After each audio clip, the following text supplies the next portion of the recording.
maingay at mausok. Yan ang mga dahilan ni Senador Francis Tolentino kaya iminungkahi niyang ilipat ang Manila Zoo sa Masungi Geo Reserve sa Rizal. Pero hindi raw papayag ang Manila LGU. Nasa frontline ng balitang yan, si Brian Basa. Sikat na pasyalan ang Manila Zoo sa Malate. Sa sukat na 6 na ektarya, kanlungan ito ng libo-libong hayop. 65 years nang nakatayo ang zoo, kaya parte na rin ito ng kasaysayan ng Maynila. Dumaan na rin ito sa rehabilitasyon at ginawang moderno para sa mga hayop at mga turista.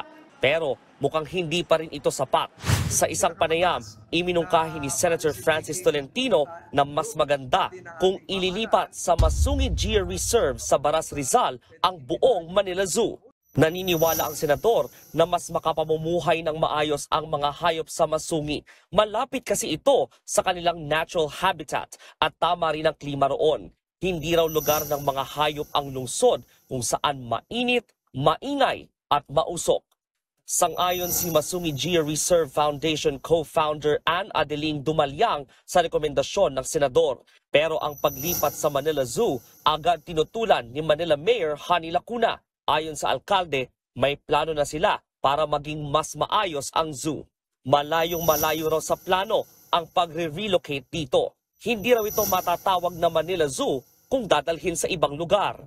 Tutol din ang sangguniang panglungsod sa mungkahi. Hindi naman lahat ng kababayan natin ay may kakayahang mamasyal pa ng malayong lugar.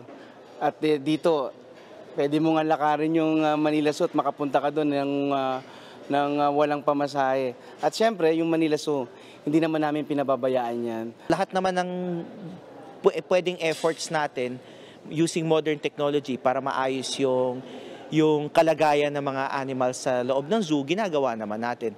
Hindi rin namin gusto na maalis yung zoo dito kasi alam mo, hindi naman lahat ng tao may kapasidad na pumunta ng Masungi. Ayon naman kay Senador Tolentino, pwede pa rin pamahalaan ng Manila LGU ang zoo kahit ilipat sa Masungi sa Rizal at pwede rin hindi palitan ang pangalan nito. Nagbabalita mula sa Frontline, Brian Basa, News 5. Mga kapatid, Cheryl Cosim po, huwag maging huli at maging una sa lahat sa balitaan. Para sa tuloy-tuloy na talakayan sa Frontline, mag-follow at mag-subscribe sa social media pages ng News 5.